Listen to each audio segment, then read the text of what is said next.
Saint-Esprit de feu, remplis-moi de toi et de toi, de gloire en gloire. Que tu sois grand ou petit, je vais te provoquer, je vais faire des blagues qui vont t'énerver. Ou pour te faire rire, ou tu t'énerves.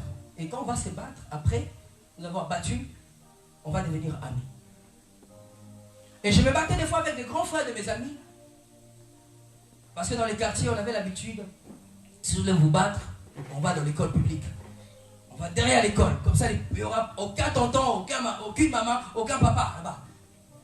Vous allez vous battre comme des coqs. Jusqu'à ce que... Et là, à la fin, on dit, bon. Prends-lui. Comme un catch. Mets-lui les sables sur le visage. C'est lui qui met les sables sur le visage, c'est lui là les champions. Et la plupart de mes amis, c'était des gens plus âgés que moi. Rarement, j'ai des amis de ma génération, de mon âge. Et la plupart, ce sont des gens qu'on s'est battus. Et quand on se rencontre sur Facebook, ils disent, ah, c'est toi, oh, je t'ai vu, oh, je me rappelle encore de ton visage. Oui, hey, tu es devenu pasteur. Les temps doivent nous changer. Les temps doivent nous changer. Il y a Azumi qui m'avait rapporté quelque chose en disant, elle a demandé à Elohim, ou Ebenezer a dit, est-ce que ton papa s'énerve? Je ne l'ai jamais vu. Elle dit, mais Elohim m'a dit, il ne se rappelle pas. Alléluia. Il ne se rappelle pas des jours qu'il a vu son père fâché. Alléluia. Mais or, dans les témoignages que le pasteur chante, c'est une personne aussi qui était bagarreux. Vous voyez? Et dans les temps, quand tu trouves la personne, le temps doit être accompagné d'un témoignage. Ah! Non, il y a Arline. Elle a changé. Gabitou, Cynthia, la crapule là, elle est devenue pasteur. Oh, je vais aller voir. Le temps devient un témoignage. On n'a pas besoin de dire Alléluia, mais on n'a pas besoin de dire Jésus t'aime. Il y a des moments, ce que je fais, ce que je suis devenu en m'attachant, n'est pas abandonné. Devient un témoignage et l'évangélisation. Alléluia. Gloire à Jésus.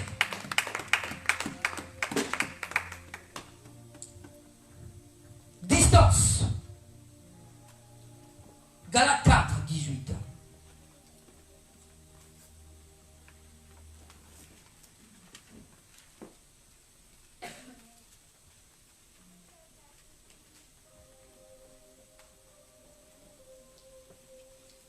Je suivais une émission à la télé. Non, je pense que j'étais parti au cinéma avec les enfants. J'étais parti regarder un film avec les enfants. Et pendant qu'on regardait ce film, tout au début, l'acteur principal, je pense, il a dit, il parlait à son papy, que sa copine était partie peut-être dans une autre ville pour les études et ça ne marche plus parce qu'elle est loin. Et il a dit, je crois ce que les gens disent que une relation de loin ne marche pas. Une relation à distance ne marche pas. Vous savez ce que les hommes disent? C'est pas ce qui est vrai. Alléluia. On peut s'aimer. J'étais aux Pays-Bas, j'avais rencontré une dame. Pendant 15 ans ou 20 ans, elle était séparée de son fiancé. Pas son mari, fiancé.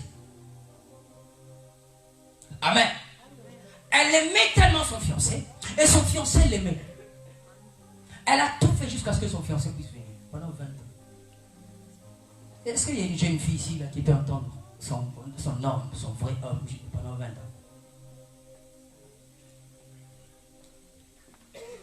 Il y a une qui a levé la main. Que Dieu te bénisse. Alléluia. Oui. La distance. Qui a déjà vu Jésus ici? Si tu as déjà vu Jésus, lève ta main, dis-moi. Tu as déjà vu Jésus? Frère Guilain, tu as déjà vu Jésus? Mais tu le loues. Tu l'adores. Qui a déjà vu Jésus? Personne. Vous voyez? Quand tu ne vois pas une personne, ça veut dire que la personne est dans une autre pièce. On est séparé de la personne. Il y a une distance entre nous et la personne. Il y a quelque chose qui... Alors on l'aime. Alléluia. La distance, c'est la distance qui fait qu'on puisse s'attacher à une personne. Parce qu'on ne veut pas le perdre.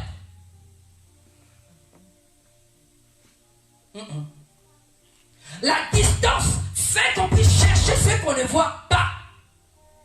C'est la distance qui fait qu'on puisse se déranger à faire du bien à la personne. Sinon, on va la perdre.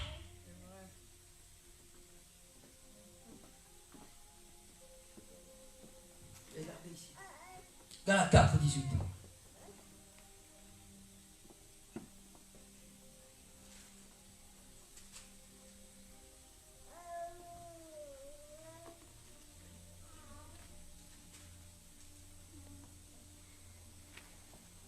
Il dit, il est beau d'avoir du zèle pour ce qui est bien en tout temps. Non pas seulement quand je suis présent parmi vous. Paul veut dire quoi? Il veut dire, il faut avoir du zèle pour de bonnes choses. Zèle. Il faut être dévoué. Il faut être dévoué, engagé dans de bonnes choses. Pas seulement quand je suis là, mais même quand je suis loin. On ne voit pas Dieu. On ne le voit pas. C'est vrai, il a dit là où 2 ou 3 sont réunis en mon nom, je suis là. Là, je suis. Mais on ne le voit pas. Mais cette distance qui nous sépare avec Dieu, c'est ça qui nous attire encore vers Dieu. Il dit, Paul dit, il faut avoir du zèle. Il faut avoir du zèle. Ça veut dire quoi? Ça veut dire, dans ce que je fais, je dois démontrer, les gens doivent voir en tout temps que j'aime ce que je fais. Si je n'aime pas ce que je fais, je ne peux pas m'engager dans ce que je fais. Et si je m'engage dans ce que je fais, les gens doivent voir mon amour, mon dévouement envers la chose, pour qu'ils puissent donner de la valeur et le respect dans ce que je fais. Si tu es marié à un homme païen, ou un homme qui ne connaît pas bien Dieu, et toi, quand il pleut, tu ne te lèves pas pour aller à l'église. Quand il y a grève de bus, tu ne cherches même pas à appeler un frère ou une soeur pour t'amener à l'église. Quand il y a fête, tu passes la nuit jusqu'à 4 heures du matin, tu rentres, tu dors. Mais quand il faut jeûner, prier là, pour toi, c'est trop. Alléluia. Mais tu veux que ton mari ou ta femme puisse venir à l'église, ou il puisse recevoir Jésus comme Seigneur et Sauveur. Mais quand la personne te voit, elle voit que tu négliges toi-même ce que tu fais. Tu ne donnes pas de l'importance à ce que tu fais. Que veux-tu que cette personne puisse donner de la valeur? Tu ne respectes pas ton Dieu. Tu n'es pas zélé à ton Dieu. Bien-aimé, je parle de ces choses parce que toute la Bible, de Genèse et Apocalypse, parle de l'amour. L'amour ne fait pas attention aux douleurs. L'amour ne fait pas attention aux problèmes. Je donne toujours l'exemple, les jeunes filles. Une jeune fille qui a déjà aimé une fois, elle a eu à sauter le mur. Elle a eu à sortir entre les 2 barres de fer de la fenêtre de sa chambre.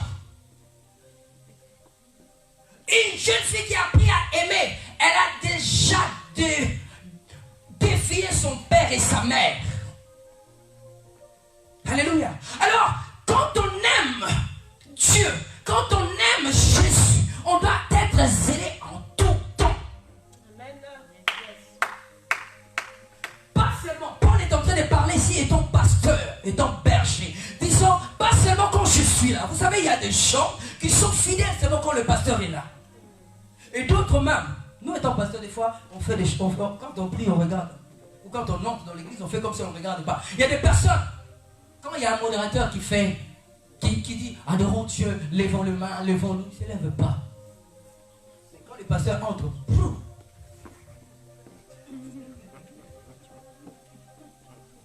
tu tombes, tu veux tromper qui? Dieu ou le pasteur? Alléluia. Alléluia. Et vous savez, c'est quand la personne n'est pas là, quand le berger n'est pas là, c'est là où on doit se rendre compte que même si je meurs, l'œuvre de Dieu va continuer. Alléluia. Parce que l'œuvre que nous faisons, ce n'est pas l'œuvre du pasteur Fiston, ni le pasteur Cynthia, ni le pasteur Jean, c'est l'œuvre de Dieu. Alléluia.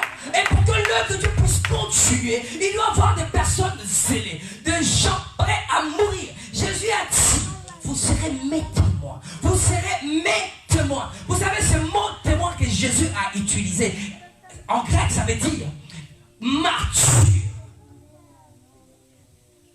Vous serez des martyrs pour moi. Vous allez mourir pour moi. Quand vous regardez tous les apôtres de Jésus, tous les disciples de Jésus, ils sont morts lamentablement pour l'amour pour Jésus. Suzanne, tu es prêt de mourir pour Jésus? Oui. Alléluia. Gloire à Jésus. Frère Eric, es-tu prêt pour mourir pour Jésus?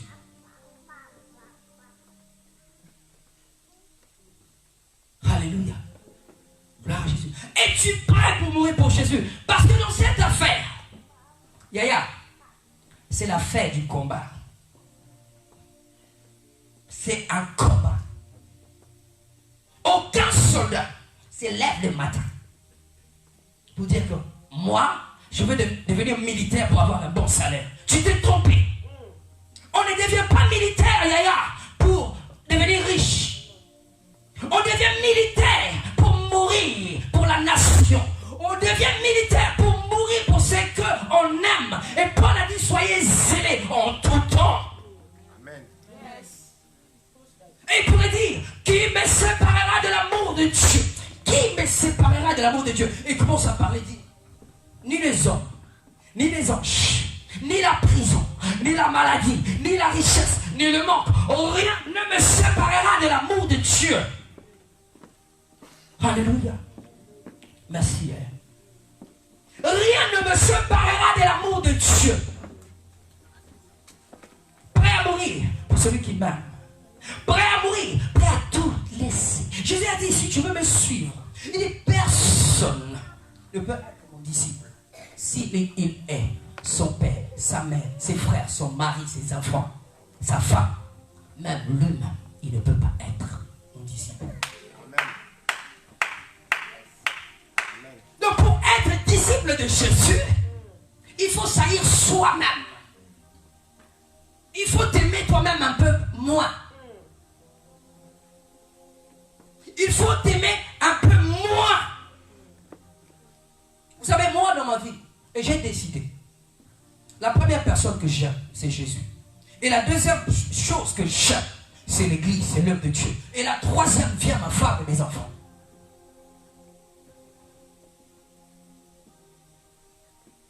Pour montrer et pour que tu puisses savoir que tu aimes Dieu et tu es zélé pour lui, la première personne doit être lui et lui. Amen. Et la deuxième de choses que tu dois aimer, c'est l'œuvre de Dieu. Surtout pour des jeunes, vous qui n'êtes pas encore mariés et qui vous voulez vous marier, ou vous voulez vous engager, ou sinon tu n'as pas encore trouvé un fiancé, ou tu vas trouver. Quand tu rencontres une personne que tu veux faire ta vie, il faut lui demander, quels sont tes projets pour l'œuvre de Dieu? Quels sont tes projets pour Dieu? Parce que la Bible dit, cherchez premièrement le royaume de Dieu et le reste vous sera donné par-dessus tout. Amen. Surtout si tu as rencontré la personne dans l'église, demande-le, quels sont tes projets pour l'église? Parce que dans un couple, pour qu'un couple puisse aller de l'avant, pour que ton couple puisse puisse réussir, votre premier projet doit être Dieu. Amen. Si ce n'est pas Dieu, si c'est le voyage, si c'est monter une entreprise, si c'est faire 10 enfants, si c'est aller s'installer aux États-Unis, bien aimé, les couples a échoué d'avance. Amen. Soyons zélés pour les choses de Dieu. Dévoués. Quand j'étais chef d'entreprise, je me levais 4 heures du matin pour aller. Quand j'étais chef d'entreprise, je pourrais travailler, tout le monde rentre et je reste moi-même. Quand j'étais chef d'entreprise, je pourrais travailler des samedis tout seul. Pour satisfaire mon client, pour satisfaire mes clients, pour satisfaire Dieu. Qu'est-ce qu'on fait? Qu'est-ce que nous faisons? Ce que nous devons faire pour satisfaire Dieu est que chercher dans le cœur de Dieu. Qu'est-ce que Dieu aime? Et ce que Dieu aime, je m'attacherai à ce que Dieu aime, jusqu'à ce qu'il puisse me bénir. Et sa parole dit, fais de l'Éternel tes délices, il te donnera ce que ton cœur désire. Amen. Trouve ton plaisir en Dieu. Trouve ton plaisir en Dieu. Attache-toi à Dieu. Fais tout de ce que Dieu lui-même, qui puisse t'apparaître, même dans les songes, même face à face, pour te dire, non, ce que tu fais, pour ce que tu fais, je ne laisserai personne te toucher. Amen. Pour ce que tu fais, voilà ce que je veux te donner. Amen. La Bible nous parle de Zacharie, le père de Jean-Baptiste. La Bible nous parle de cet homme, un prophète, un sacrificateur. La Bible dit que cet homme était vieux et sa femme était vieille. Ils n'avaient point d'enfants. Mais pendant que cet homme était zélé et continuait à travailler dans la maison de Dieu, et un jour, la Bible dit un jour, pendant qu'il s'attendait, parce que quand on fait un travail, on attend un salaire. Alléluia. Et j'ai dit tout au début, Dieu est le patron qui paye, qui ne regarde pas les temps. Amen. Et la Bible dit Zacharie, pendant qu'il était fidèle dans son travail, pendant qu'il était fidèle à son poste, un jour, quand il était choisi pour pouvoir aller sacrifier dans le temple, dans le lieu très saint, la Bible dit, un ange lui a apparu. Tu veux qu'un ange puisse t'apparaître? Tu veux que Dieu puisse t'apparaître? Tu veux que Dieu puisse te guérir? Tu veux que Dieu puisse te délivrer, bien-aimé? Alléluia. La chose que tu dois faire, c'est d'être zélé pour lui. Être zélé pour les choses de Dieu. Être zélé pour sa maison.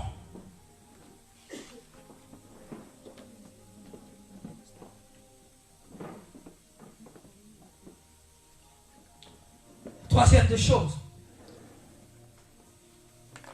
J'avais dit, c'est les tests du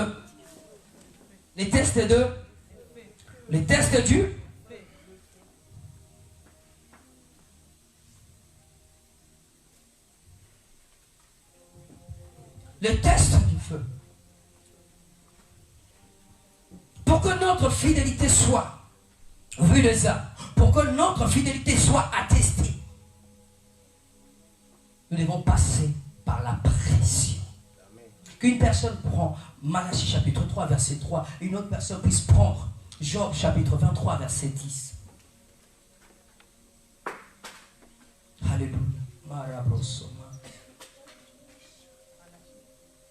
Malachie 3, Job 23 verset 10. Si tu as trouvé, tu peux t'élever pour lire.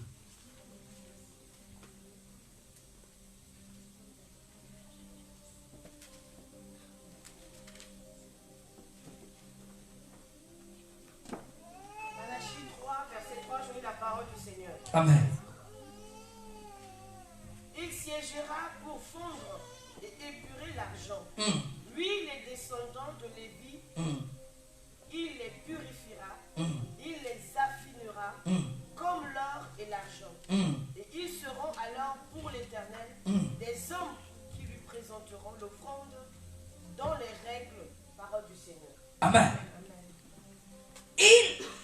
assiera, il fondra et il purifiera l'argent. Il purifiera le fils de Lévi. Il épurera comme on épure l'or et l'argent. Ils présenteront à l'Éternel des offrandes avec justice. Et une autre personne qui a trouvé Job chapitre 23 verset 10. Amen. C'est néanmoins quelle voie j'ai choisi. Il sait néanmoins quelle voie j'ai choisi. Et s'il m'éprouvait, Et s'il me prouvait, je sortirai pur comme l'or. je sortirai pur comme l'or. Il sait néanmoins le voir. Il sait néanmoins des décisions que je prends. Il sait néanmoins le matin quand je me lève. Il sait. Et s'il me prouve, s'il me teste, je sortirai pur comme l'or. Alléluia. S'il m'éprouve, Dieu nous éprouve. Pas pour nous faire du mal. La Bible nous parle dans Luc chapitre 4. La Bible nous parle du Fils de Dieu, Jésus-Christ de Nazareth. Et il nous parle de cet homme sans tache ni défaut, qui n'avait pas de péché. Mais après avoir reçu l'onction, après avoir reçu le Saint-Esprit, il a été amené dans le désert pour être tenté. Amen. Alléluia. Amen. Il n'a pas été amené dans le désert pour être tenté pour mourir, ma soeur.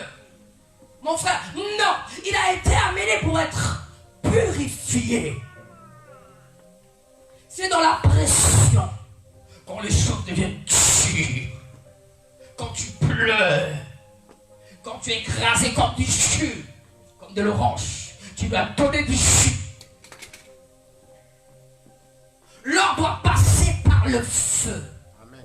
L'or doit passer, l'argent doit passer par le feu pour devenir des joyaux, Amen.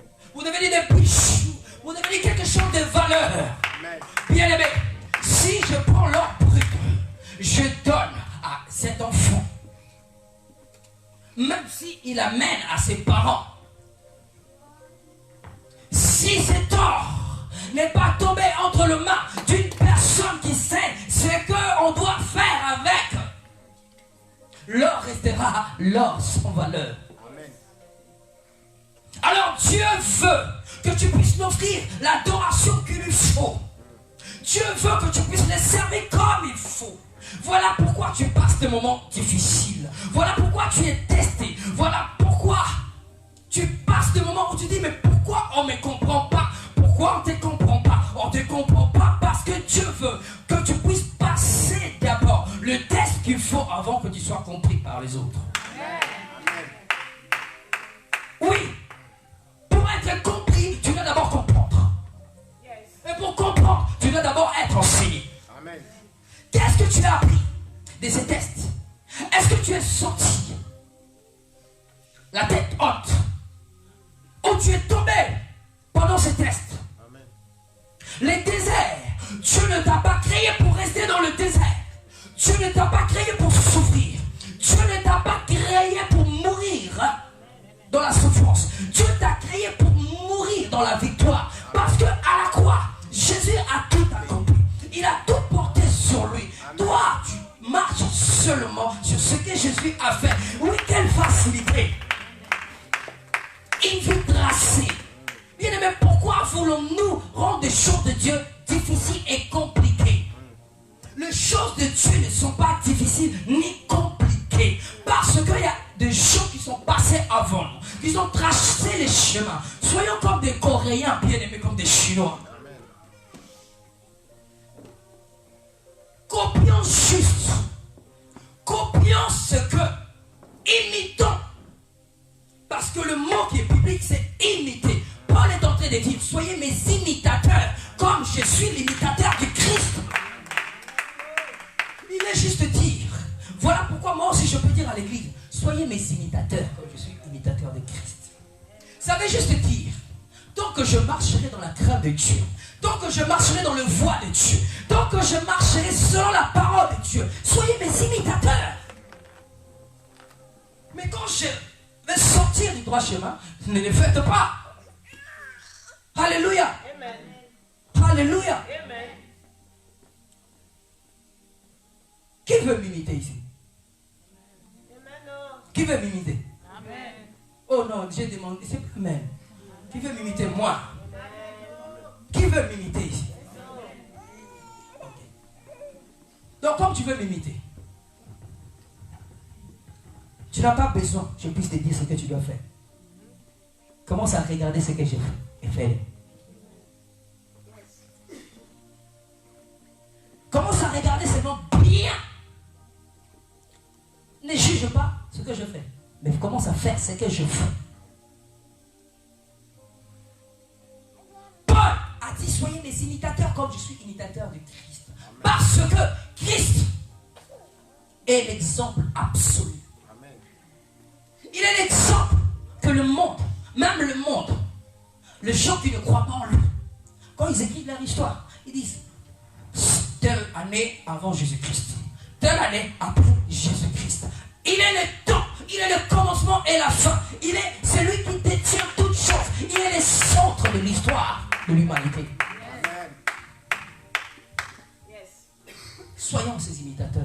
Christ est obéissant envers Marie, sa mère, envers Joseph. Christ était obéissant envers le Père. Et il pourrait dire, je ne fais rien de mes propres initiatives. Je fais que ce que je vois le Père faire. Tu veux être un bon disciple. Tu veux être un bon chrétien. Fais ce que tu vois le berger faire. Amen. Le bonne chose que tu vois le berger faire. Et un point, c'est tout. Amen. Maintenant, pourquoi nous ne faisons pas de bonnes choses? Actes chapitre 10.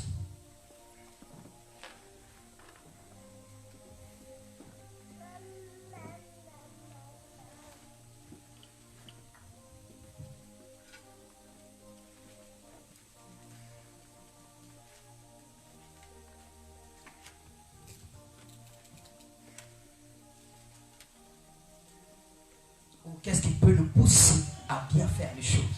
D'accord? Actes chapitre 10. Nous y sommes. À partir du verset 1er. La Bible dit ceci. Il y avait à Césarée, Actes chapitre 10, il y avait à Césarée un homme nommé Corneille, centenier dans la cohorte dite italienne. Cet homme était pieux. Retenez les qualités de cet homme. D'accord? Retenez les qualités de cet homme. Cet homme était pieux et craignait Dieu. Avec toute sa maison. Il était pieux. Il craignait Dieu avec toute sa maison. Il faisait beaucoup de monde au peuple et priait Dieu continuellement. Retenez. Si tu peux souligner sur ta Bible, tu peux le souligner. Vers la 9e heure du jour, il vit clairement dans une vision un ange. Dis avec moi un ange. Il vit un ange de Dieu qui entra chez lui sans invitation et qui lui dit, Corneille. Le regard fixé sur lui et saisi de froid, il répondit, qu'est-ce que c'est, Seigneur? Et l'ange lui dit, ta prière et tes aumônes sont montées devant Dieu. Et il s'en est souvenu, envoyez maintenant des hommes à Joppé et fait venir Simon surmonté, surnommé Pierre. Il est logé chez un homme, certain Simon, corroyeur, dont la maison est près de la mer. Dès que l'ange lui avait parlé, il fut partir. Corneille appelait 2 de ses serviteurs et un soldat pieux d'entre eux. Soldat pieux. Donc lui, il était soldat, général ou colonel, je n'en sais rien, mais il avait aussi des soldats. Donc, parce qu'il marchait bien, même des soldats qui étaient sous son pouvoir, sous son autorité, étaient devenus pieux. Amen. Et il dit, un soldat pieux d'entre ceux qui étaient attachés à sa personne, et après leur avoir tout raconté, il le renvoya à Joppe. Et le lendemain, nous pouvons continuer cette histoire pour lire, pour tout comprendre. D'accord? Mais la Bible dit ceci. Pendant que cet homme priait, et Dieu lui a parlé. Dieu pourrait envoyer un ange pour lui donner le message et un point. Et tout, fini. Dieu ne va pas utiliser les anges pour te parler.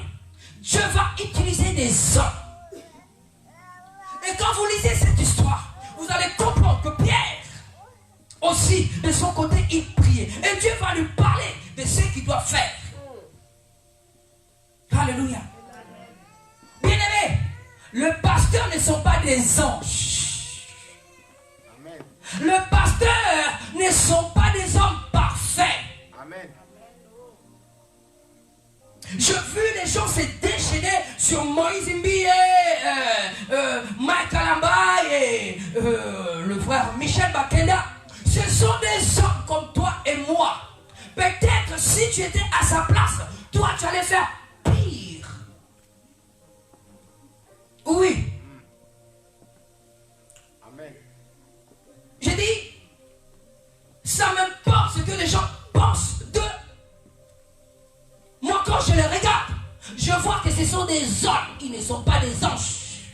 Même des anges dans la Bible, ils ont laissé le ciel pour venir sortir, coucher avec des femmes.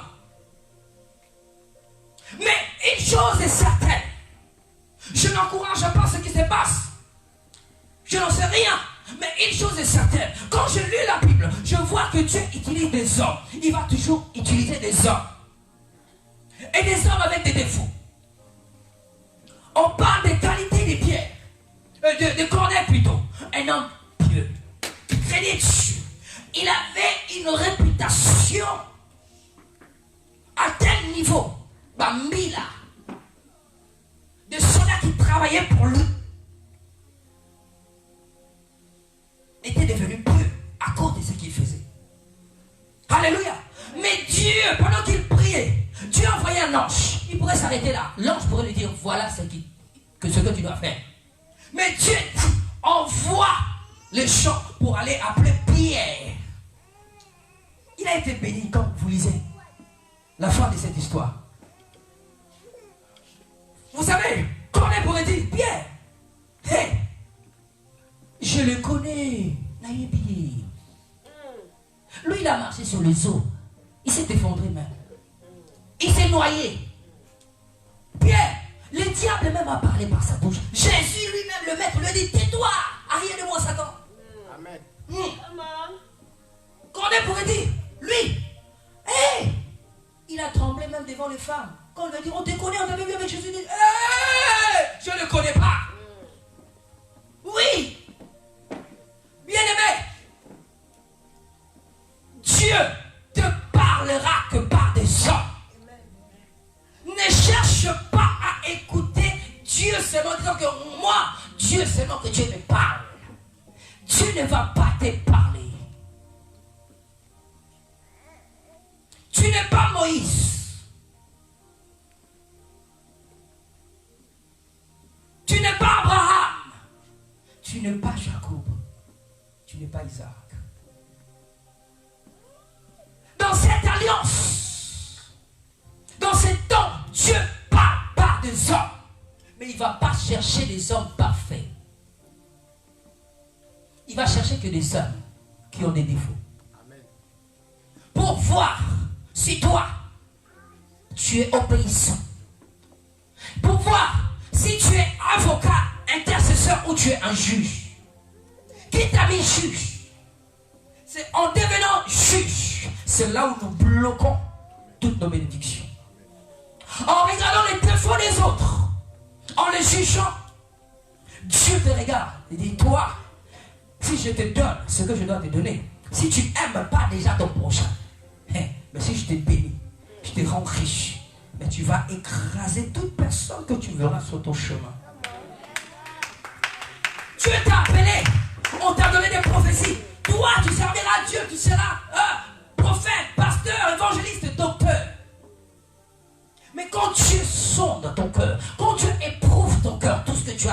rancœur. Tu es dans l'église, tu chantes, mais dans ton cœur. La Bible dit, on ne donne que ce qu'on a. On ne donne que ce que tu as. Si tu es colérique, quand tu joues, tu chantes ou tu prêches, c'est la colère que tu donnes au chant. Si tu es quelqu'un plein d'amertume, tout ce que tu fais, tu communiques, bien-aimé. On ne donne que ce qu'on a, bien-aimé. On ne peut donner que ce qu'on a reçu. Qu'est-ce qu'on a reçu de Dieu? Qu'est-ce que tu as reçu de Dieu? Entre en toi-même.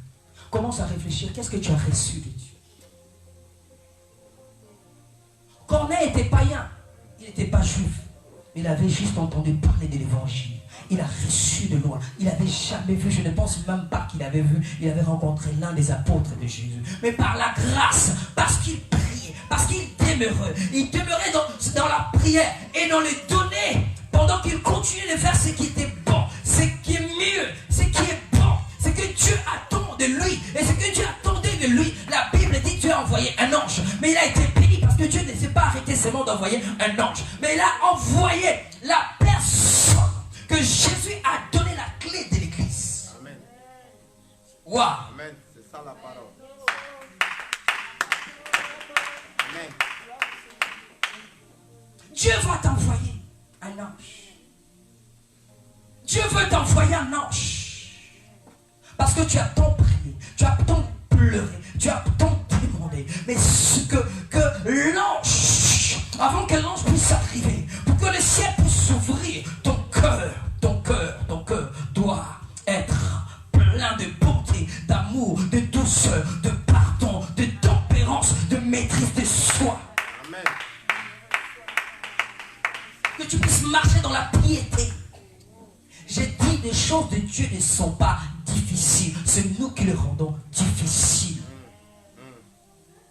Parce que si c'était difficile, ça devait être comme le puzzle. On doit chercher qu'est-ce qu'on doit mettre. Mais Dieu nous a donné la Bible et tout est écrit. Quelle facilité. On me donne les équations, en même temps, on me donne les livres de réponses. Pourquoi on veut compliquer les choses? Pourquoi nous endurcissons nos cœurs? Pourquoi voulons-nous pas aller de l'avant, avancer et recevoir pleinement de Dieu? Amen. Et facilement de Dieu? Il est écrit, demandez, vous recevrez. Pour clôturer, vous connaissez l'histoire de cette femme en perte de sang. C'était une femme. On ne nous a pas dit que c'était une chrétienne. On ne nous a pas dit qu'elle était juive. On ne nous a pas parlé de son background. Mais on nous a parlé seulement que cette femme avait tout perdu. Que cette femme était malade pendant 18 ans. On nous a dit que cette femme, retenez ceci, on a dit que cette femme, quand elle a entendu parler de Jésus, elle soupirait de tout son cœur de voir Jésus. Et le jour qu'elle a vu Jésus, elle a dit, si seulement si je pourrais toucher le pan de sa robe. Si seulement si je pourrais. Donc si seulement je pourrais avoir l'opportunité de le toucher, pas de parler avec lui. Non, ce qui m'importe, c'est de le toucher. Et la Bible dit quand elle a touché Jésus. Jésus a dit, quelqu'un m'a touché. Et la foule était là en train de dire, maître, ses disciples ont dit, maître, nous sommes nombreux à te toucher, te pousser de gauche à droite. Mais il a dit, non, quelqu'un m'a touché. On m'a touché différemment. On m'a touché comme on m'a jamais touché. Marie m'a beaucoup touché, elle m'a lavé quand j'étais bébé. Oui, Joseph m'a changé de couche. Il m'a trop touché. Mais on ne m'a jamais touché comme cette femme m'a touché. Qu'est-ce qui a fait la différence entre tous ceux qui l'ont touché? Jean même le touchait tout le temps, il mettait sa tête sur sa poitrine. Mais il n'avait jamais dit qu'on m'a touché. Mais qu'est-ce qu'il a fait, c'est là? Parce que cette femme avait une foi en Jésus comme personne d'autre auparavant. Parce qu'aucune autre personne avant elle a dit que je veux être guéri par la toucher. Dieu, c'est tout. Dieu voit tout. Mais Jésus, je ne pense même pas qu'il s'attendait ces jours-là. Une personne allait être guérie par le toucher. Juste en touchant le pan de sa robe. On peut toucher Dieu par notre façon de faire. En cherchant à faire des choses que les autres n'ont jamais fait. On peut toucher Dieu en s'efforçant à faire ce que les autres font, mais à améliorer ce que les autres font. On peut toucher Dieu en cherchant à se démarquer. Dans ma famille, il n'y a que des pauvres, mais moi, je deviendrai riche. Oui, on dit que les chrétiens sont des pauvres, mais moi, je veux être les chrétiens le plus riche du monde. On dit que les chrétiens sont des faibles, mais moi, je veux être l'un des chrétiens ou l'une des chrétiens la plus forte du monde. Cherchons à faire des choses qu'une autre personne n'a jamais fait auparavant. C'est vrai, il n'y a rien de nouveau. Mais ces jours-là, il y a eu quelque chose de nouveau. Parce que quand on lit la Bible, je n'ai vu personne qui est parti toucher le pan de la robe d'Élie ou d'Élisée, d'Abraham, d'Isaac, de Jacob, d'Esaïe, de Jérémie pour être guéri. Non. Elle a fait quelque chose de nouveau. Prends la décision ce matin, bien-aimé. Alléluia. Prends la décision d'être vrai avec Dieu et de chercher à faire des choses que personne n'a jamais fait auparavant. Et même quand tu feras des choses que les gens ont déjà fait avant toi, que tu l'améliores. iPhone, c'est pas le dernier des téléphones, c'est pas le premier des téléphones. Mais le jour où son fabricant a vu un téléphone, il a dit, je veux un téléphone, j'ai la connaissance, je sais comment le faire, mais moi je vais faire mieux. Et je vais faire un téléphone qui va démarquer, qui va se démarquer d'entre tous les téléphones. Même quand on parlera des téléphones, que ce téléphone reste toujours le meilleur. Alléluia. J'ai pris ma prière et que tu entres en toi-même, que tu puisses prendre une décision en disant, moi je vais être un bon chrétien, le meilleur de tous les chrétiens, même s'il n'y a plus de bons, mais moi je vais être un bon. Oui, j'ai décidé d'être un bon disciple, même s'il n'y a plus de disciples, moi je veux être le meilleur. Est-ce qu'on peut s'élever pour prier?